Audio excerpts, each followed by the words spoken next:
First and foremost, I'd like to give praise and honor to the God of Israel, of our forefather Abraham, Isaac, and Jacob. Amen. And today, y'all, I'm going to give you the title of this lesson. It's the all-seeing eye of God. The all-seeing eye of God. Well, you know, people today, they give more respect to a person that sees them rather than a God that sees all. And I tell people all the time, I say, look, don't look good in front of me now. I ain't got no heaven and hell to put you in.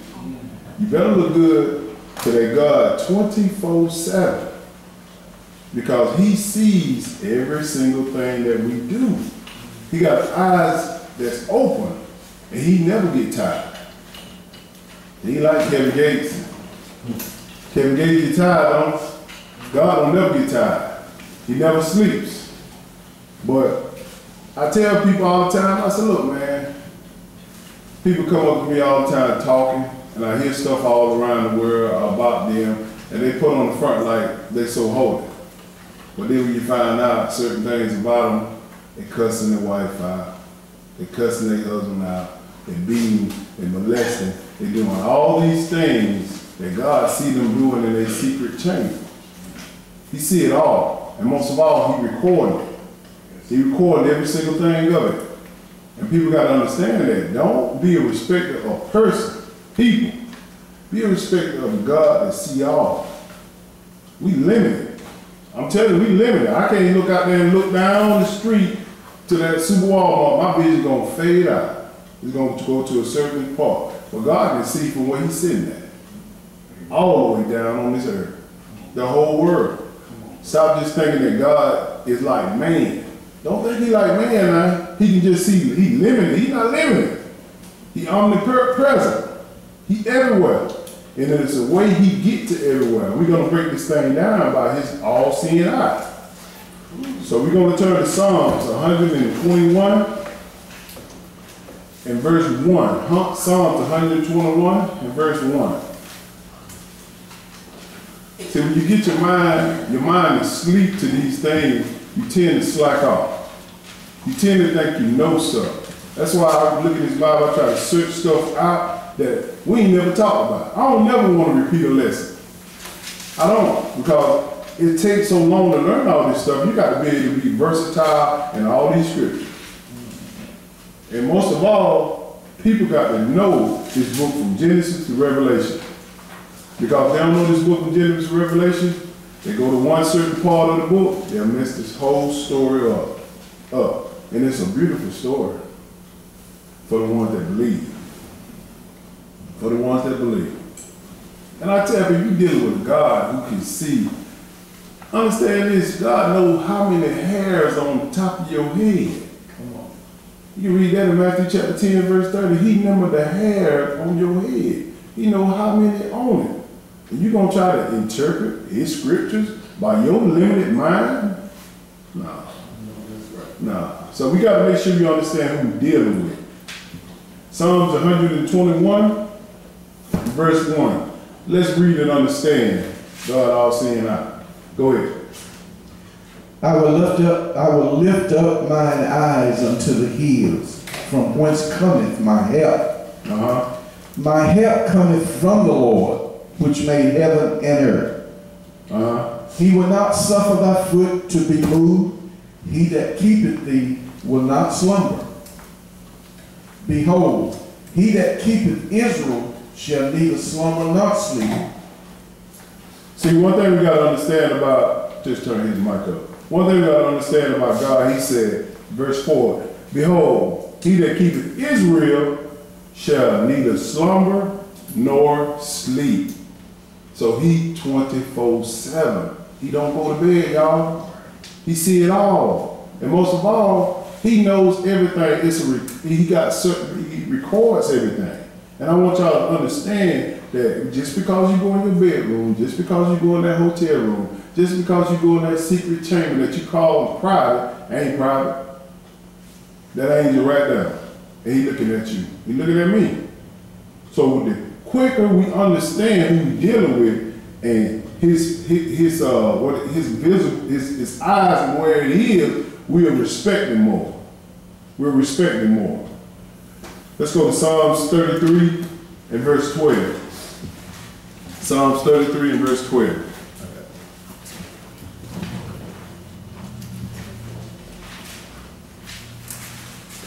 Psalms 33 and verse 12.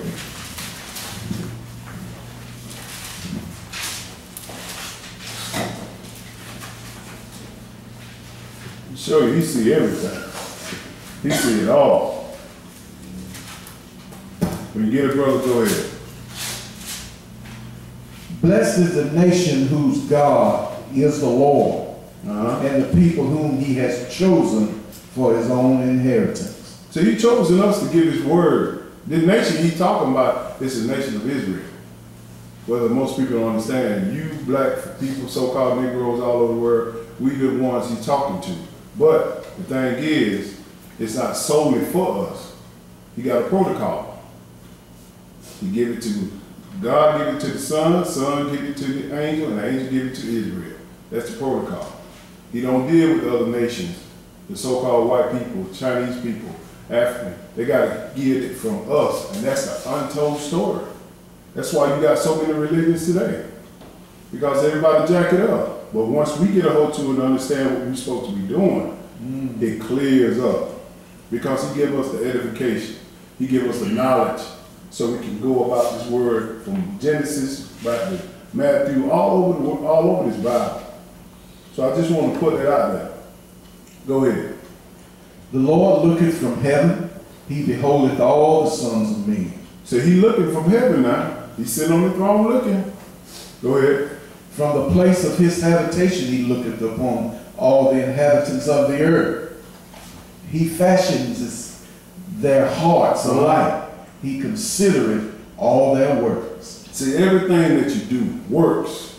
No matter what you're doing, you're talking.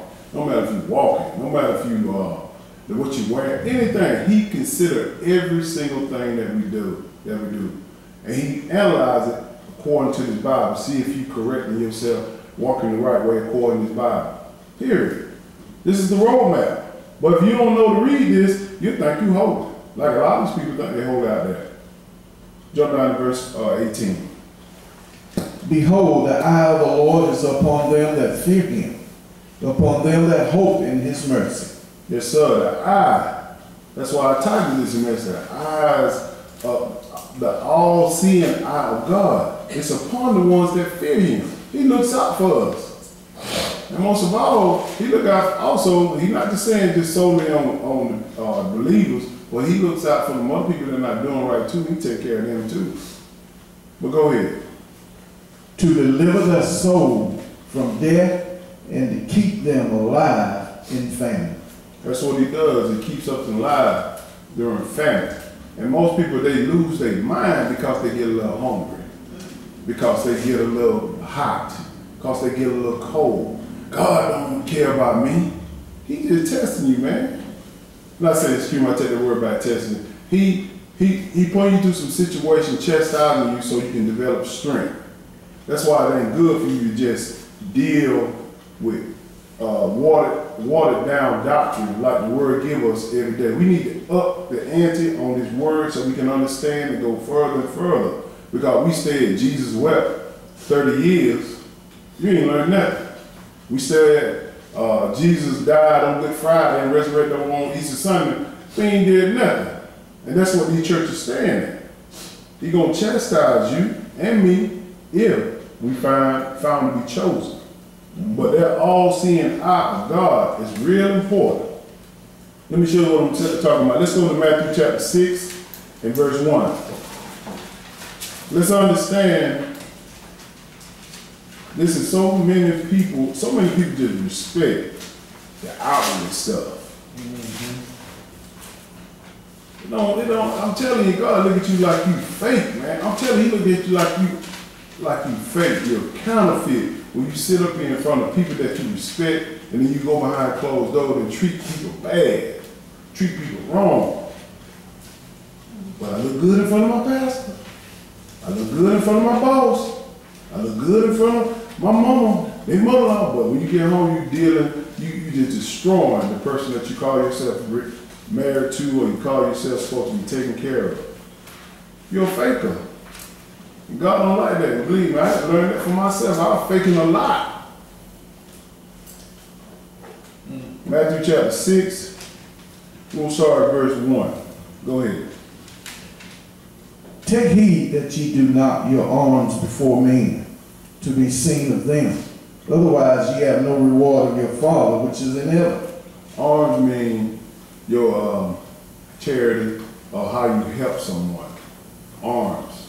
Most people do stuff in front of people and say, okay, let me show them how good I am. Let me feed this hungry man. Let me give her this money, and I'm going to broadcast it. God don't deal like that at all. You just receive your blessing right there. You just got the amusement from the crowd. God likes stuff private. When you do stuff in private, he rewards you openly. But when you start to boast and think you all that in front of people, he ain't looking at you, he like, that's a hypocrite. Go ahead, bro. Therefore, when thou doest thine alms, do not sound a trumpet before thee, as the hypocrites do in the synagogue. See what I'm saying? He said, when you do your alms, do not be as the hypocrite. When you do your charity work, when you give somebody something, don't be like the hypocrite, you like the broadcaster. Oh, he want me riding around unless I fix the transmission. I give him money for that. Oh, they ain't have no food in the house, so I go over there and put food in the house. That sorry man she got, oh, he can't put food on the table. This is stuff they do and think they are doing right. But God sees all that. Go ahead. As the hypocrites do in the synagogues and in the streets, that they may have glory of men. Verily I say unto you, they have their reward. They have their reward. They want the glory of men. Want to pat them on the back. Brother, you sure did a good job, brother. Sister, you sure did a good job. And they walk away like they really done something. They ain't did nothing. You ain't get the reward from God. God got the blessing for you that you really need. Stuff that you're dealing with your mind, situation at home. But you trying to broadcast the stuff that you are doing for people. Think God gonna bless you for that? Nah, he ain't gonna bless you for that. You're a hypocrite. You did it for people. You didn't do it out of the kindness of your heart, like I really want to help them. But you really want to show off. That's it. Go ahead, bro. Verse 3. But when thou doest alms, let not thy left hand know what the right hand doeth. Go ahead. That thine alms may be in secret, and thy Father which seeth in secret himself shall reward thee openly. He said, do it in private. If you bless somebody, I've done that before. I said, don't nobody know this but me and God. I'm going to see what he going to do. I tried. And believe me, he blessed me, opened it up. I said, man, this stuff do work. Instead of just blessing somebody, doing something for somebody, and then you get the gratitude from them, from people say, oh man, that's a good dude. That's a good dude. No, that's what people, they crave this stuff. But God looking at you like, man, he see your inward part. He see what your mind's saying. I just did this, just get in her bed. But people looking at this thing like, oh, he helped her lay down. He coming back. And he coming back. He gonna make sure he found a vulnerable point. Understand that. We've been in these streets for a while now. Go ahead. Verse 5. And when thou prayest, thou shalt not be as the hypocrites are. Yes, sir. For they love to pray standing in the synagogues and in the corners of the streets, that they may be seen of men. Verily I say unto you, they have their reward. And you see them preaching inside the church. They get up and get them long prayers over and over and over again. They telling you that they believe in God, that he gonna bless us and pay the bill now, bless us and give them whatever they want to get. But ultimately they saying that I want you to hear what we need so you can dig in your pocket and give it to me. They ain't praying to God, they praying to you and me. We got to get this thing, we got to join hands in prayer, so we got to make this thing come through. But ultimately he's saying, we join hands in prayer, I want you to understand, I want you to do it. The members, That's right. They want the members to do it. Amen. This is the hypocrite way. Do something private. And God see it all. He knows what you pray for, even though you haven't even prayed for it yet. That's powerful. We're going to read that. Go ahead. But thou, when thou prayest, enter into thy closet, and when thou hast shut thy door, pray to the Father which is in secret, and thy Father which seeth in secret shall reward thee openly. See what I'm saying? He didn't tell you literally go in a closet and pray. He just said, pray. You can go in the closet and pray if you want to. He just said in private. Do this stuff in private between you and him, not the world, so he can reward you openly. You came to me. You came to me. You ain't come to the world, you came to me. And that's what most people get twisted. They're looking for people to bless them. They're looking for people to do things for them. They ain't looking for God. Go ahead. But when ye pray, use not vain repetitions, as the heathens do. For they think that they shall be heard for their much speaking. Yes, go ahead. Be not ye therefore like unto them, for your Father knoweth what things ye have need of before you ask him. Before you even ask for this, he already knows. He got the all-seeing eye. He said when you going to sleep, got this stuff on your mind that you don't know how to handle. This problem or this situation you're dealing with. I don't know what it is with you. I know my problems.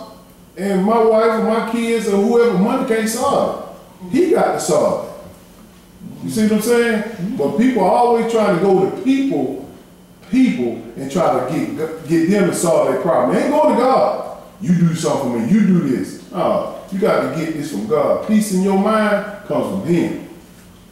Not your spouse, even though they can help. But not your spouse, not your mom, not your dad, but him. You'll find out just like I find out. It wasn't the people around me, with me. Understand that. But like he said, in his private place, I wonder how he knows this without anybody else being in here. Well, God got a protocol. He shows us this. Let's go to Zechariah chapter 4 and verse 10. Let me show you how God captured every moment of man. Zechariah, but 2 books back from Matthew. Zechariah chapter 4. We'll read one verse here, verse 10. Ain't nothing secret about God. He tells you everything in his Bible that he's going to do. Everything. But you got to know how he does it. And I like to know how he does it. I'm like, man, how God can just see everybody? How he can just know what everything is? It's a protocol. He got a way of doing it. Zechariah chapter 4 and verse 10.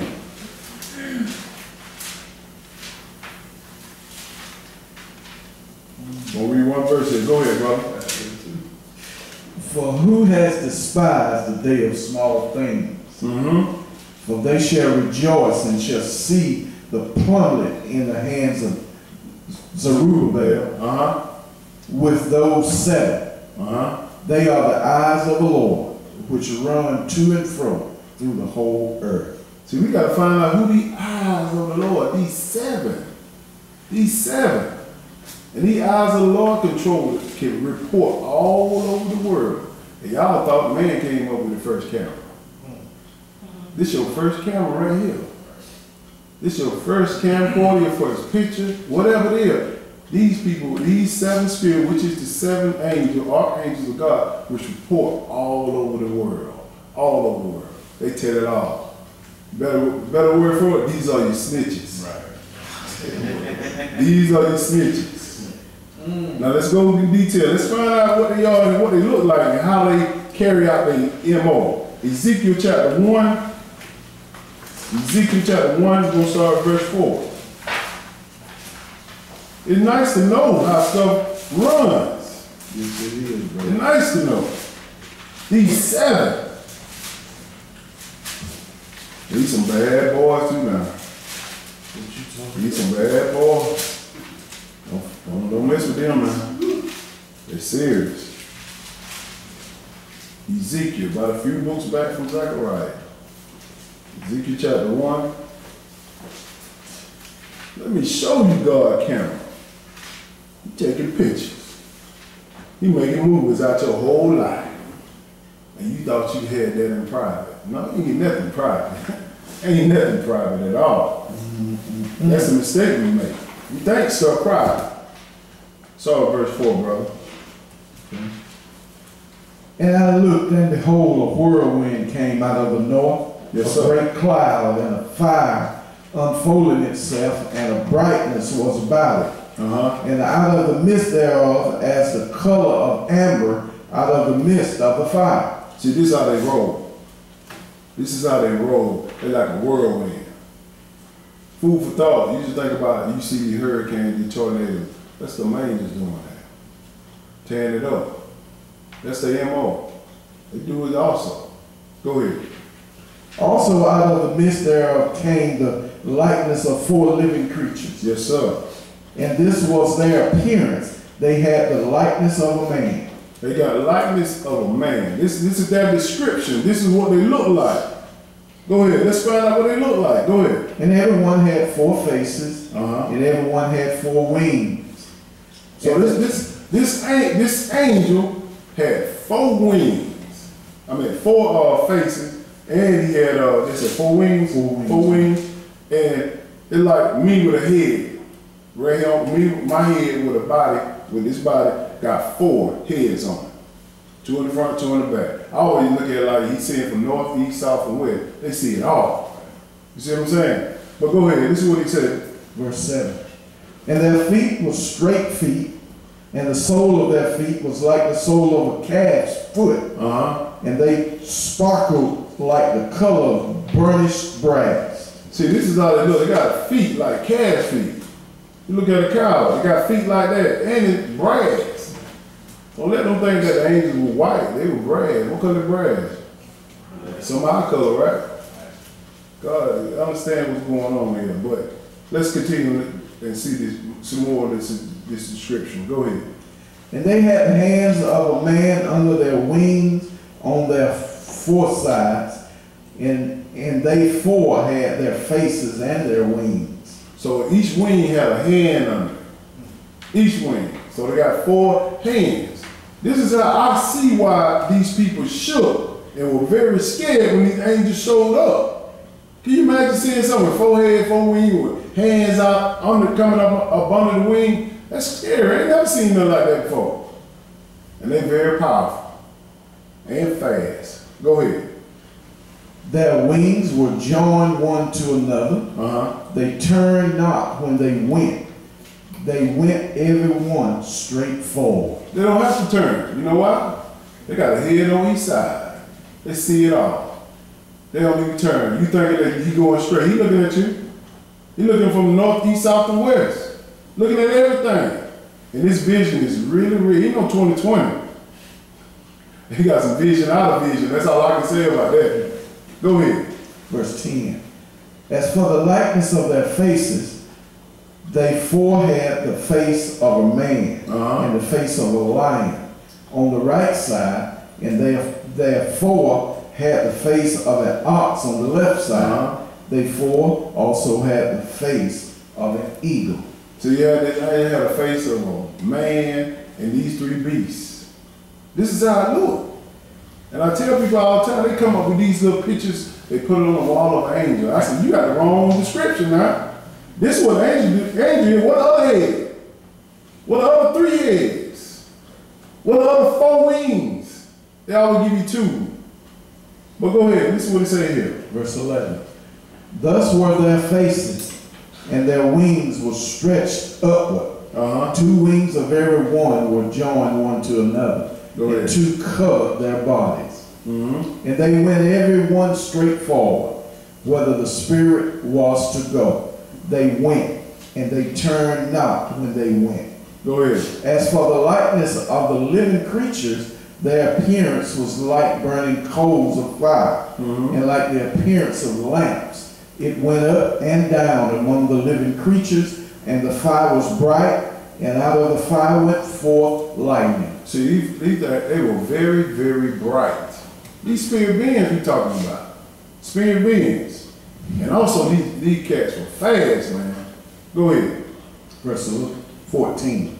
And the living creature ran and returned as the appearance of a flash of lightning. See, I want to just give you this example of how fast these angels are.